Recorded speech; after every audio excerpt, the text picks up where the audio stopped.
Hello guys, welcome to Shravana Venkanna channel. So మా విలేజ్లో అయితే తెలంగాణ సైడ్ నల్గొండలో డిస్టిక్లో అండ్ స్మాల్ విలేజ్ మాదైతే. సో నెల్లిబండ మాది.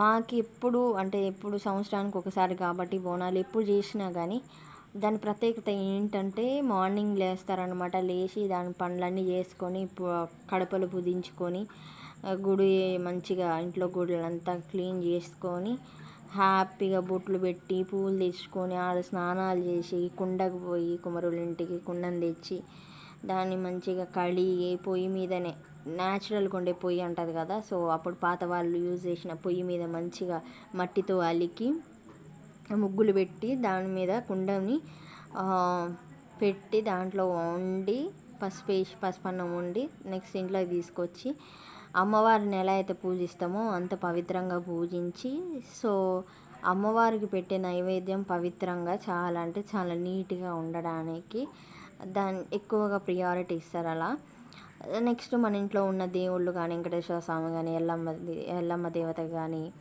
శివుడు కానీ వాటెవర్ ఎవరికి నచ్చిన దేవుళ్ళు వాళ్ళని పూజించుకొని దీపం పెట్టుకొని కొబ్బరికాయ కొట్టి మన మా కులదేవత అయితే ఎల్లమ్మ తల్లి. సో మా చిన్నప్పటి నుంచి మేము చూస్తున్నాం కాబట్టి మాకు ఇవన్నీ తెలియదు. It's means Christians, Hindus, Muslims ఇవేమీ మాకు భేదాలంతగా నాకు తెలియదు. బట్ మన పూర్వీకులు ఏదైతే చేసినారో అదే మనం పాటిస్తామన్నమాట. సో మూడు నమ్మకాలు ఇవన్నీ నాకు తెలియదు. ఒకవేళ తెలిస్తే సింపుల్గా పాటిస్తానేమో, బట్ ఎక్కువగా అయితే పిచ్చిగా అయితే పాటించాను. ఇంకా మా దేవ దగ్గర ఎల్లమ్మ దగ్గర గుడి ఉంటే అక్కడికి వెళ్ళి కొబ్బరికాయ కొట్టి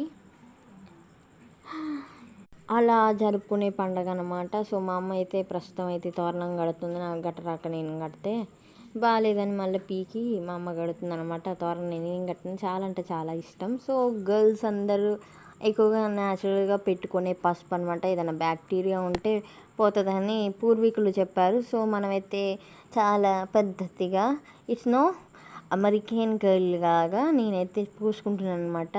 ఎలా పడితే అలా పూసుకోకూడదని. సో నేను ప్యాంట్ షర్ట్ వేస్తాను కాబట్టి దాన్ని కట్టుతాను, పల్సగా పెట్టుకుంటున్నా. సో నేను కూడా అబ్బాయిల డ్రెస్ వేసిన, నేను కొత్తగా చీరలు లంగవోన్లు ఇవన్నీ మనకి తెలియదు. సో నేనైతే పసుపు పెట్టుకొని హ్యాపీగా దేవునికి పూజించుకొని మామిడి ఆకులు కట్టి దేవునికి కూడా కట్టి వేపాకు బయట తీసుకొచ్చి ఇక ఇప్పటికైతే అయిపోయింది. మంచి కాళ్ళకైతే పసుపు పెట్టుకున్నా. సో ఒక అమ్మాయిలాగా అనిపించింది, బట్ నాకైతే అమ్మాయిలాగా ఉండడం ఎక్కువగా